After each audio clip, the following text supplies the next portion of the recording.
नमस्कार. पुस्तकाचे नाव एक होता कारवर, लेखिका वीणा गवाणकर. पुढील भाग विपन्न ॲलाबॅमा. ॲलाबॅमा राज्यात 1832 साली 2000 वस्तीचं एक छोटं खेडं नव्यानेच वसवलं गेलं. टस्केगी. निम्मी वस्ती निग्रो गुलामांची.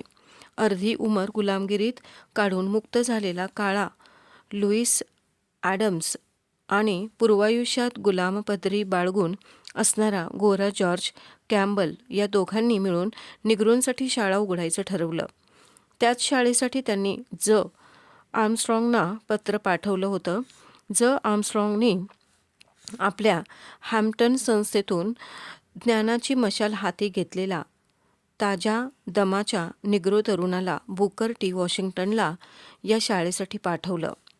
4 जुलै 1881 रोजी बुकर टी वॉशिंग्टन यांनी टस्केगीत ज्ञानदीप प्रज्वलित केला. Tuskegee normal and industrial institute of Negroes. एक मोकळं गळकं जुनाट चर्च आणि 30 काळे विद्यार्थी. 14 ते 60 या ऐसपैस वयोगटातले बुकर टी वॉशिंग्टन यांच्या शाळेचं हे प्राथमिक स्वरूप. वॉशिंग्टननी एका विद्यार्थ्याला त्याची हकीकत विचारली. त्याने सांगितलं तो व्हर्जिनियात जन्मला. 1845 साली ॲलाबॅमात विकला गेला. वॉशिंग्टनने विचारलं, तुम्ही किती जण होतात? 5 जण. मी, माझा भाऊ आणि 3 खेचरं. आपल्याला नुकत्याच मिळालेल्या स्वातंत्र्याचा उपभोग कसा घ्यावा याची कल्पना निग्रो समाजाला नव्हती. अज्ञानाचं भयानक ओझं झुगारून देऊन साधं सरळ सहज जीवन कसं जगावं याचं शिक्षण त्यांना मिळणं आवश्यक होतं. ही जबाबदारी आपल्यासारख्या पदवीधरांची आहे याची जाणीव उराशी बाळगून वॉशिंग्टन यांनी कंबर कसली.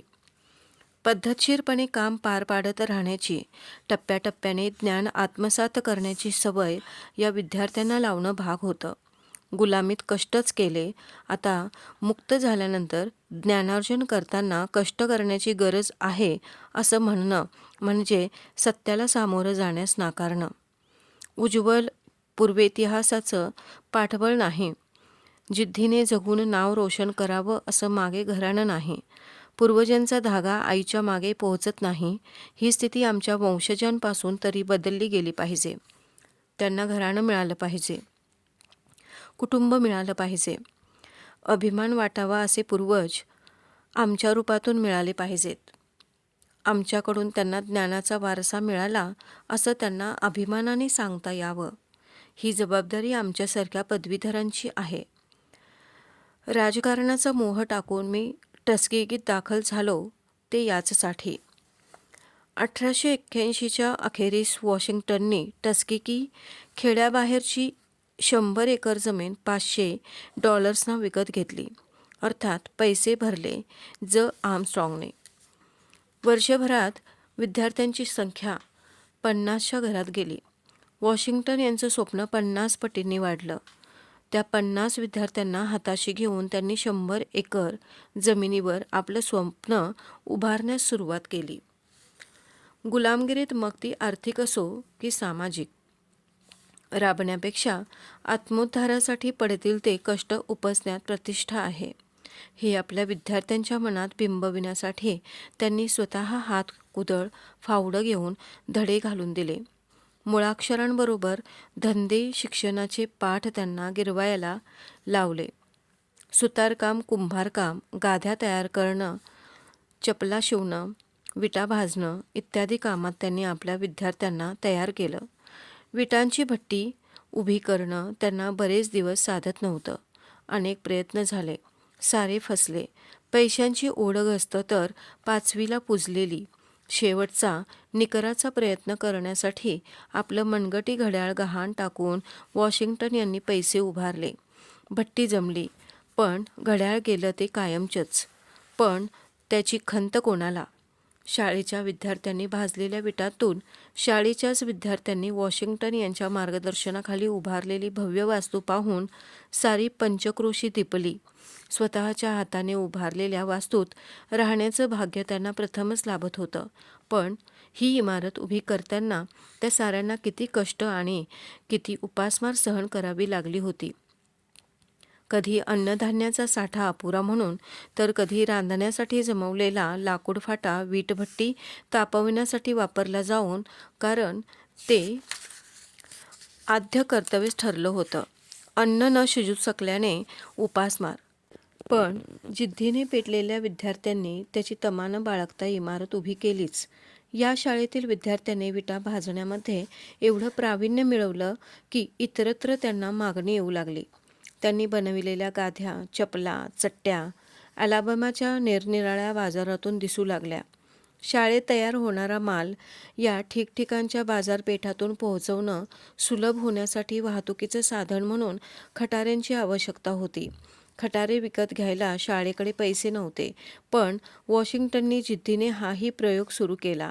या खटाऱ्यांनाही बाहेरून मागणी येऊ लागली. पूर्वायुष्य गुलामीत घालवलेल्या एका गुलामाने चाकू, काटे बनवायला शिकवलं. लुईस ॲडम्सने पत्राच्या वस्तू बनवायला शिकवलं. वॉशिंग्टनचा भाऊ जॉन हाही हॅम्प्टन इन्स्टिट्यूटचा पदवीधर याने मधुमक्षिका पालन विभाग सुरू केला. मुलांच्या थाळ्यात मध वाढला जाऊ लागला. श्रम, शारीरिक कष्ट ही एवढी एकच गोष्ट निग्रोंकडे विकण्यासाठी होती. त्याच्याच आधारावर त्यांना आपलं अस्तित्व टिकवता येणार होतं. गोऱ्यांच्या बरोबरीने त्यांना हक्क मिळायला हवे होते. ते हक्क निग्रो निश्चितच मिळवू शकणार होते, यात शंका नव्हती. पण त्यासाठी आधी त्यांना आपलं अस्तित्व टिकवणं आवश्यक होतं. समानता भोगण्याची लायकी वाढवणं आवश्यक होतं. आयुष्याच्या गरजा भागविण्यासाठी अंगी कसब हवं, कौशल्य हवं, विनिमयाचं काही साधन हवं. आयुष्य समृद्ध करणारी कामगिरी अंगी हवी. उच्चभ्रू समाजाची भ्रष्ट नक्कल म्हणून कॉमर्स, बँकिंगचा अभ्यास करणारे पुस्तकवीर वॉशिंग्टनना नको होते. त्यांना हवे होते समाज घडविणारे शिक्षक, अंत्योदयासाठी कटिबद्ध होणारे पदवीधर. त्यासाठीच त्यांची धडपड चालू होती. टस्केगी संस्थेत सुरू झालेले उद्योग हे आमच्या गरजांतून पुढे आले होते. आमचा समाज स्थिर होण्यासाठी अशा उद्योगधंद्यांची आम्हाला आवश्यकता होती. जे जे करणं आम्हाला शक्य होतं त्यासाठी आम्ही इतरांसमोर कधीच हात पसरले नाहीत. निग्रो शाळा टस्केगीतील गावकऱ्यांपासून कधीच फटकून राहिली नाही, आपला सवतासुभा बनवून राहिली नाही. वॉशिंग्टन आपल्या कृतीने व उक्तीने गावकऱ्यांना जाणवून देत की शाळा व गाव परस्परांच्या सहकार्यानेच वाढीस लागतील, तर त्यात दोघांचाही फायदा आहे. टस्केगी निग्रो शाळेमधील शिस्त वाखाणण्यासारखी असे. कोणत्याही बेशिस्तीला वॉशिंग्टन थारा देत नसत. यामुळे गावकऱ्यांच्या मनात हळूहळू या संस्थेने स्वतःसाठी आपुलकीचं स्थान निर्माण केलं. अमेरिकेतील दक्षिणेकडच्या इतर गावांपेक्षा टस्केगीला थोडीफार सुबत्ता लाभायला कारणीभूत होती ती ही शाळा. त्या शाळेतील विद्यार्थ्यांच्या कष्टाने वाढू लागलेला व्यापार उदीम. श्रमाला प्रतिष्ठा देऊन कष्टणारे टस्केगी शाळेचे विद्यार्थी. शिक्षणाविषयी ओढ असणाऱ्या कोणत्याही वयाच्या मुलाला पैशाअभावी विन्मुख व्हावं लागू नये म्हणून वॉशिंग्टन यांनी अशा मुलांसाठी रात्रीची शाळा सुरू केली.